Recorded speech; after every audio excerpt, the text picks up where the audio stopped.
Hello friends, this is Rosa here again in the Rosa String Works workshop, and working on a mandolin for a lady out in California, a friend that used to live in the area and moved out to California and wanted one of my mandolins, so I'm building her one from scratch. And it occurred to me as I was working on this that you might like to see part of this. I'm actually carving the rose in the back. All of my instruments have a rose hand carved in the back, right up by the neck heel there. And that's what I'm working on right now. I don't know how well you'll be able to see this because my hands are probably going to be in the way some, but you'll be able to see what I'm doing and how I carve it. So let me give you a picture of what we've done so far. I've already started carving it, and then I thought maybe you'd like to see this. So there is the rose. I penciled it in first, and then I started carving it. And basically the way I carve it is I carve everything away from the rose. I leave the rose standing up. I don't know how well that'll show up on this at this point in time. There you can see a little bit of it, I think. But anyway, that's what I'm going to be working on here. So I'll zoom the camera down to the rose and see what we can do to make this happen.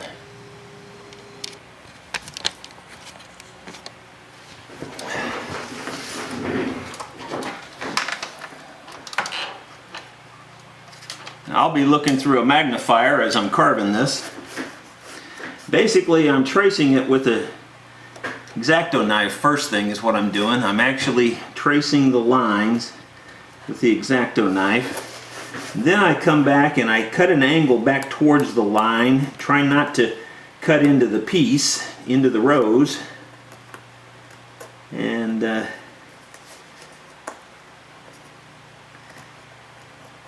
kind of a tricky thing to do.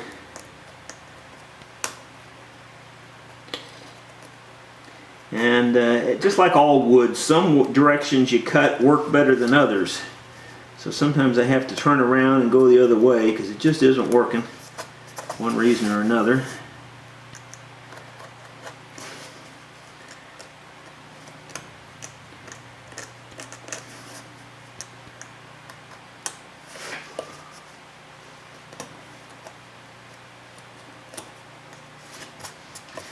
Cutting along the stem here, and then I just lay the blade flat and I try to trim away things away from the rose, or from this case the stem, and then later I'll smooth all that back out to blend it back to the top.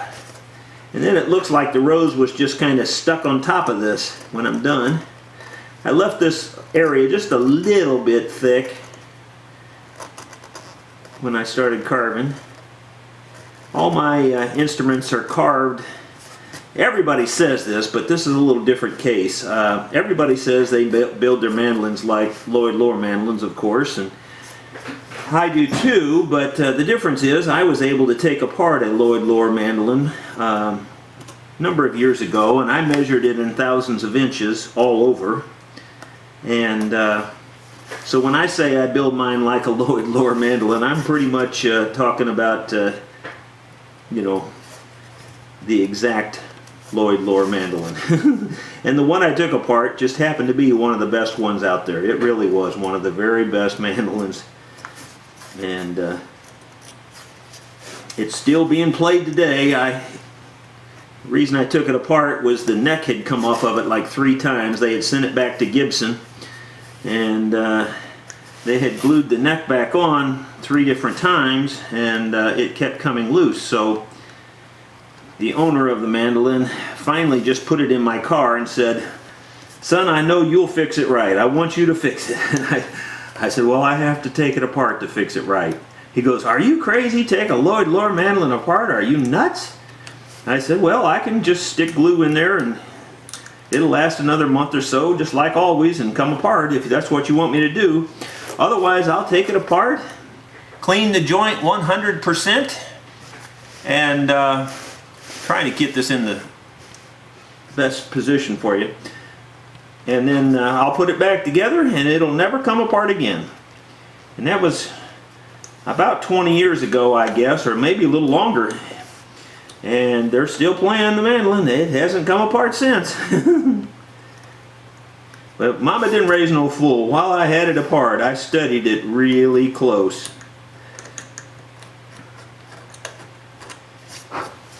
So pretty much mine are made just exactly like a lower, except for the detail carvings like this. A few little extra details that I put on mine.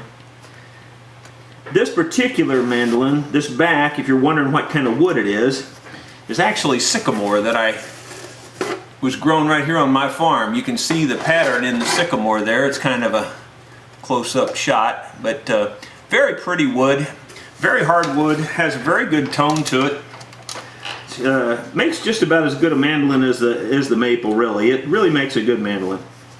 And so my friend that I'm building this for was looking for a little discounted price, so I said, well, I'll build it out of this sycamore, since that doesn't cost me anything and I can discount the price some. And that's not like to say I'm slighting it or anything. It's just that I normally build them out of the curly maple, and it costs a lot of money for that stuff. And the mandolin that I'm playing on stage and have been for the last year is made out of sycamore, and I'm really proud of it. It really plays good and sounds good, so there's nothing wrong with the sycamore. Just not the standard, that's all. But it makes a really good mandolin. Makes good fiddles too. And it's kind of cool that I cut the tree down myself, and not too many mandolin builders can say that either, that they actually cut the tree down and built the mandolin from scratch. The only parts that I don't make are the metal parts. Everything else I make from scratch.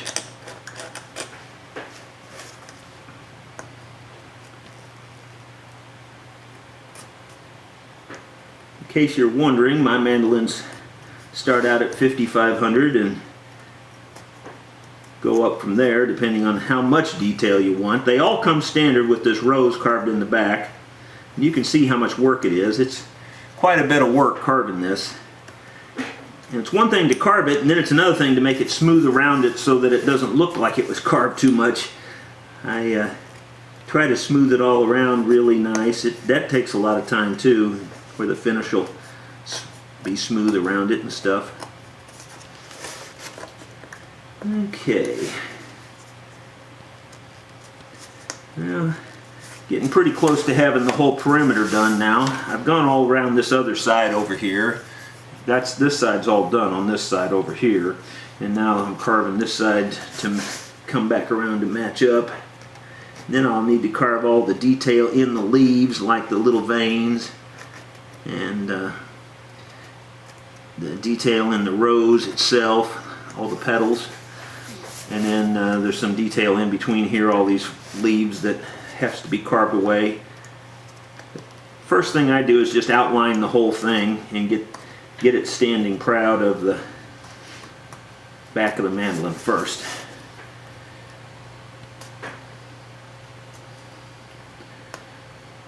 You have to be kind of careful doing this, because you can cut away a leaf pretty easily if you let this thing slip. That's why I outline them all first, and then I cut back to the outline and try not to go into the actual design.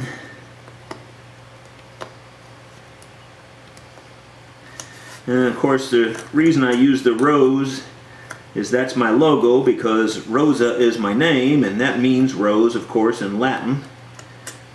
And so it worked out to be a very good logo for my mandolins.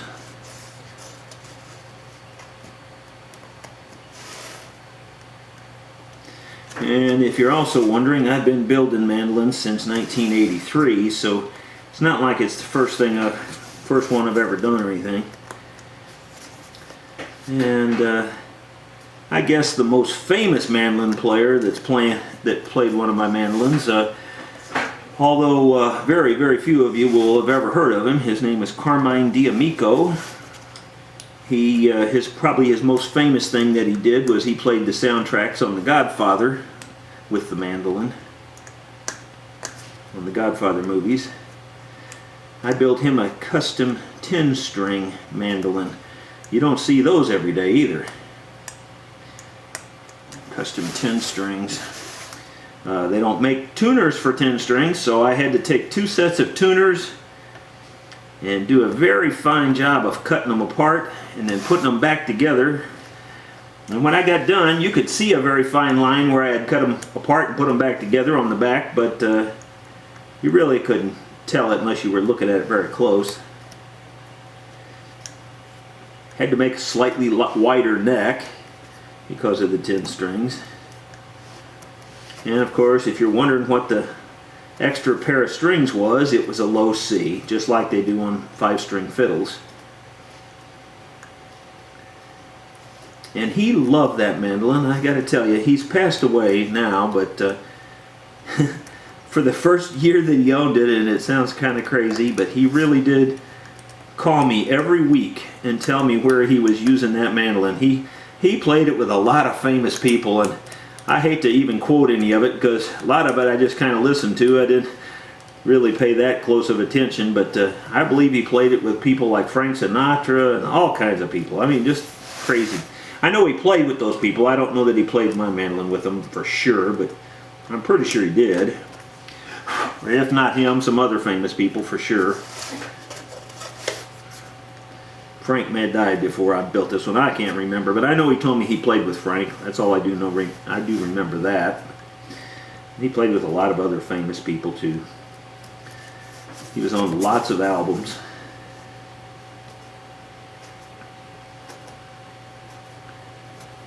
Just trying to shave this away now to leave the rose standing up proud here. You have to be careful doing this because, oh, well, and I will say even especially, well, really the curly maple is just as bad. The curly maple and this stuff, they have a checking in the grain that you'll be going fine one direction and all of a sudden it'll catch, and then you'll make a big gouge if you're not careful. And that's kind of the way this stuff is too. You can be going fine and then all of a sudden it'll catch and you make a big gouge. So you gotta kind of move pretty cautiously, if you will. I made some specialty tools for doing this too. This is just, probably not going to focus. I'll put my hand up there to help. Maybe it'll focus. There you go. It's a just a real sharp little chisel that's comes to a very fine point. I can get in there and dig with that. Another one is this one here. Has a hook on it, and I actually use it to pull wood. I reach in and pull with this little hook. I tilt it up like that and reach in and pull wood out. That little hook really works good on getting into the detail places. Otherwise, most of the rest of it's just done with this X-Acto knife. I'm needing to use the hook thing right in here because I can't get in there and flatten the bottom of the hole out. Kind of use the hook a little bit like a scraper in these tight areas. I try to get the bottom as flat as I can. You can't get it perfect. When I get down to the detail level, I'll get out this this thing was actually for inspecting type of some sort, typesetting. I don't know what it's called exactly, but it's got a very, very high powered magnifier, and you can actually set this right down on top of the carving, and boy, you can really see detail that way. And then I can reach through and do some very detailed carving when I get closer. But right now we're still kind of in the rough out stage. Pretty much got it all the way outlined now though. It's all the way on the outside, it's outlined. It could be a little deeper in a few places, so maybe I'll go around and try to even it out here.